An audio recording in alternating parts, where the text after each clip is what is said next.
Sir ಮತ್ತೆ ಬೆಳಗಾವಿ ಘಟನೆ ಸಂಪಡಂತೆ ಮುಖ್ಯಮಂತ್ರಿ ಸಿದ್ದರಾಮಯ್ಯ ಅಧಿಕಾರಿಗೆ ಹೊಡಿಲಿಕ್ಕೆ ಹಲ್ಲೆ ಮಾಡ್ಲಿಕ್ಕೆ ಹೋದ್ರು.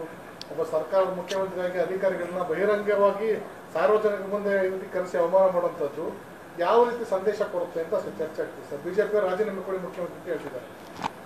ನೋಡಿಯಪ್ಪ, ಇದು ಆ ಸನ್ನಿವೇಶದಲ್ಲಿ ಅಲ್ಲಿ ಏನೋ ಒಂದು ಈ ಭಾರತೀಯ ಜನತಾ ಪಕ್ಷದ ಜನ ಒಂದು ಪ್ರತಿಭಟನಾ ಸಭೆಯಲ್ಲಿ ಬಂದು ಅದಕ್ಕೆ ಅಡಚಣೆ ಮಾಡೋಕ್ಕೆ ಬಂದರು. ಆ ಸನ್ನಿವೇಶದಲ್ಲಿ ಸ್ವಲ್ಪ ಅವರು ಮುಖ್ಯಮಂತ್ರಿಯವರಿಗೆ ಕೋಪ ಬಂದಿದೆ ಅಷ್ಟೇ.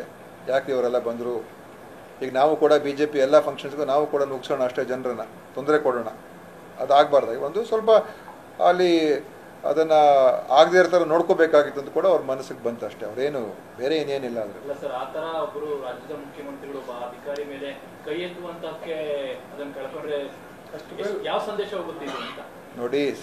ಸಿದ್ದರಾಮಯ್ಯ ಅವ್ರ ಬಗ್ಗೆ ಇಡೀ ರಾಜ್ಯದ ಜನರಿಗೆ ಗೊತ್ತಿದೆಯಪ್ಪ. 2025-26 ಅಡ್ಮಿಷನ್ಸ್ ಓಪನ್ ಆಗಿದೆ.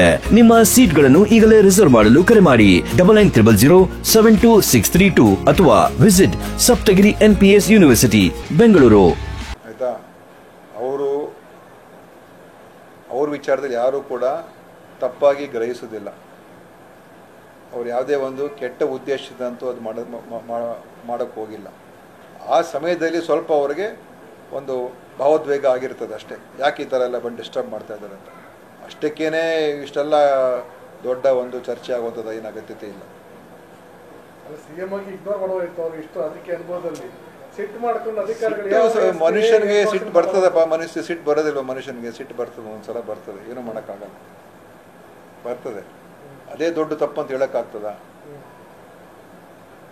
ದೊಡ್ಡ ತಪ್ಪಲ್ಲ ಸರ್. ಅದು ಸ್ಟೇಜ್ ಯಾವ ಪ್ಲಾಟ್ಫಾರ್ಮ್ ಎಲ್ಲಿದ್ರಿ ನೀವು? ಮುಖ್ಯಮಂತ್ರಿಗೆ ಏನು ಸಂದೇಶ ಕೊಡ್ತಿದ್ರೆ ಅಧಿಕಾರಿಗಳಿಗೆ ಅಂತ ಅವ್ರ ಆತ್ಮಸ್ಥೈರ್ಯವನ್ನು ಕುಗ್ಗಿಸುವಂತ ಕೆಲಸವನ್ನು ನೀವು ಮಾಡೋದು? ಪೊಲೀಸನ ಆತ್ಮಸ್ಥೈರ್ಯ ಕುಗ್ಗಿಸುವಂಥ ಪ್ರಶ್ನೆ ಇಲ್ಲ. ಪೊಲೀಸ್ ಅವರಿಗೆ ಎಲ್ಲ ರೀತಿಯ ಒಂದು ಸಪೋರ್ಟು ನಮ್ಮ ಸರ್ಕಾರ ಕೂಡ ಕೊಡ್ತದೆ, ಹಿಂದಿನ ಸರ್ಕಾರ ಕೂಡ ಕೊಟ್ಟಿದೆ. ಅವ್ರ ಜೊತೆ ನಾವೆಲ್ಲ ಇರಬೇಕು. 2025-26 ಅಡ್ಮಿಷನ್ಸ್ ಓಪನ್ ಆಗಿದೆ.